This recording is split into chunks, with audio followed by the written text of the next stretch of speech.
According to Subaru, about 33% of new 2018 Crosstrek buyers will take their all-wheel drive vehicle off-road. That's a huge number compared with most automakers' SUVs that will never leave the pavement. Subaru knows the Crosstrek is being purchased by a new generation of urban adventurers who will use their Crosstrek for getting off-road and higher into the mountains away from civilization. Thanks to Instagram user Mo Island Photo, this cool Crosstrek rendering would be even more aggressive for extreme adventures. We would like to see this vehicle in real life and come to production.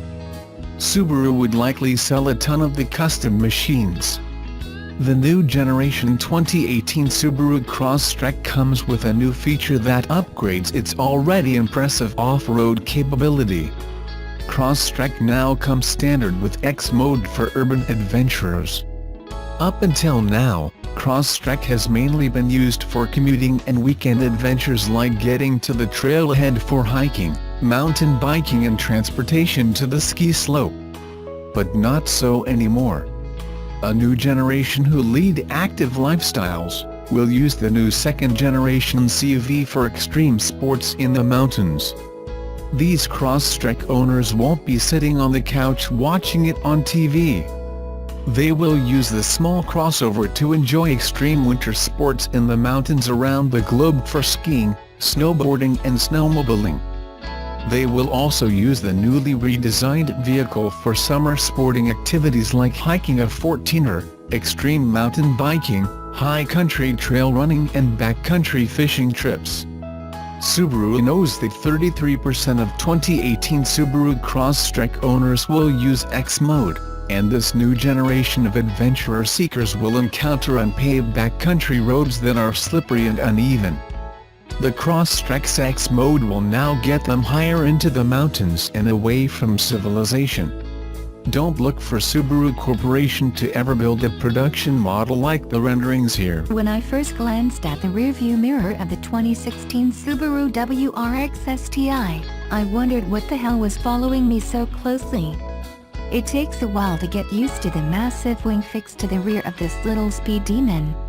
In fact, there is a lot to get used to in the STI, but when it all comes together, the aggressive subby, with its series rally racing technology, is a kick and a half. In Subaru land, this model starts off as the sedate Impreza. Add 120 horsepower and it's a WRX. Add nearly 40 more ponies, a giant wing and Brembo brakes and you're looking at the Subaru WRX STI. Driving the STI is a bit like riding the Oregon Trail in a covered wagon. It's a stiff and harsh ride. Great for the track, not so great for daily driving. The comfortable seats help, but you'll have to get used to feeling every bump and divot in the road. Other track-ready street cars have multiple driving modes that soften up the suspension. While the STI has SI drive, which adjusts the throttle and transmission mapping, it does not cushion up the ride. Deal with it. The STI really comes into its own on the track. I wasn't able to find a proper dirt rally course, but I spent the day on the pavement at Thunderhill Raceway, a short drive from Roadshow headquarters in San Francisco. The 2.5-liter turbocharged engine, 4 horizontally opposed cylinders, pumps out 305 horsepower and 290 pound-feet of torque, plenty for the twisties at Thunderhill. Power gets to the pavement through a 6-speed manual gearbox. Subaru doesn't offer an automatic, as God intended. The all-wheel drive system inspires much confidence when the road goes bendy, enough that I found myself carrying a near ludicrous amount of speed through the turns. The suspension, perfect for the track, keeps the STI flat and neutral through twisties. Sport and Sport Sharp tighten up the throttle mapping, and there is an adjustable center differential. Keep it in auto for daily driving, or switch to Auto Plus to tighten up the limited slip differential, improving traction on slippery surfaces like snow or gravel. Auto Minus shifts the torque bias to the rear and opens the center differential, optimizing the STI for track driving. And if that's not enough, you can manually adjust the center differential 6 different ways, varying the torque distribution from front to rear for a personalized track experience. Having said all that, I kept the car in sport sharp with the diff control at auto- while on the track. The throttle response was nearly instantaneous and I could downshift in power out of the turns with little turbo lag and a whole lot of thrills. The STI has one of the best steering systems I've experienced in a car at this price point. While many cars now sport electric power steering, including the venerable Mazda Miata and even the Porsche 911, the STI still gets the job done with a hydraulic setup. It's very quick and offers an incredible amount of feedback. I felt every pebble on the track, every stripe of paint on the road. It lets you place your tires exactly where you want them, resulting in precise turn-in and an engaging drive. The interior goes beyond the basics, but not by much. Navigation wasn't optioned on my test model, but it is available. Subaru doesn't support Apple CarPlay and Android Auto, but it does integrate Pandora, iHeartRadio, Stitcher and AHA in the dashboard electronics. iPod connectivity and Bluetooth are standard. Although the ride is rough enough to require a sports bra on my part, the seats are comfortable enough. They are not true racing seats, but they still offer plenty of support while remaining soft enough for long drives. It was a blast to roll my own gears, but the shifter requires a bit more effort than other manuals I've driven, and first and third gear are pretty close together, so be ready to miss an upshift or two when you first get behind the wheel. Also, be ready for looks. Lots of them. Let's just say the styling on the STI is aggressive. It's all sharp angles and angry headlights. The wing can only be described as obnoxious, but it does improve the aerodynamics enough to add 3 miles per hour to the top speed. It also is a giant billboard saying "Give me a ticket, officer." I found myself driving conspicuously at the speed limit on the highway my whole week with the car. The STI Limited trim offers a low-profile spoiler if you don't want to attract quite as much attention. If you're a Subaru fan, you'll notice 2 design elements are missing, the BBS gold wheels and the hatchback. Sadly, Subaru discontinued both with this latest generation of the STI.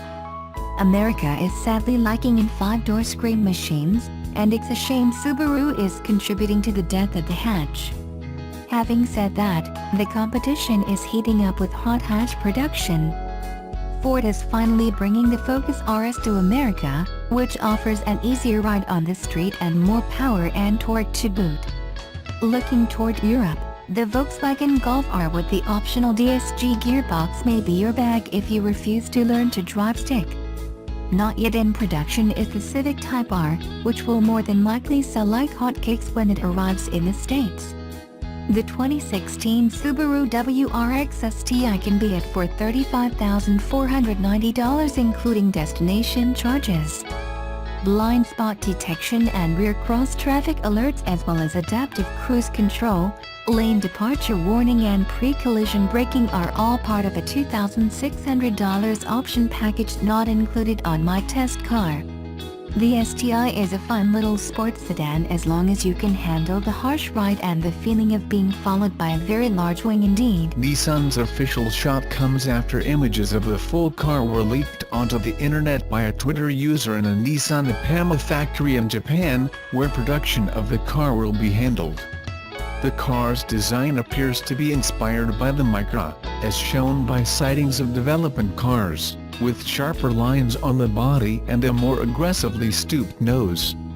Earlier leaked information posted onto automotive media and marketing site Autobiddle suggests the car will have a 148 bhp electric drivetrain. This would give the upcoming Leaf about 40 bhp more than the outgoing model. Information also shows that the car will have a 40 kWh battery, 10 kWh higher than the current one's largest option. Although unconfirmed by Nissan, the information backs suggestions that the new Leaf will have substantially more range. It is predicted to be capable of 340 miles on one charge, more than double that of the old model. This range will be boosted with the use of new e-pedal technology, video above, which enhances the car's ability to recharge the batteries while on the move by encouraging the use of just the accelerator pedal. Using the resistance provided by the driveline's regenerative technology to slow the car maximizes the amount of time the batteries are re-energized. Along with the improved drivetrain, the car's range improvement will have been possible as a result of the more slippery exterior. Nissan offered a glimpse of its aerodynamic performance in a preview picture, which shows a silhouette of the car with airlines passing over it. Nissan is aiming to make the Leaf the segment's most autonomous capable model, with ProPilot Park its newest system.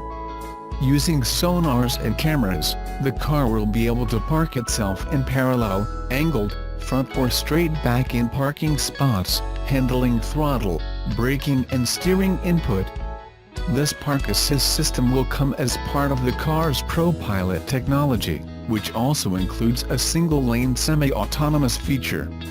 It will be Nissan's most advanced autonomous model on sale. When the future Leaf arrives on roads next year, it will lead Nissan's bid to grow EVs to 20% of sales by 2020.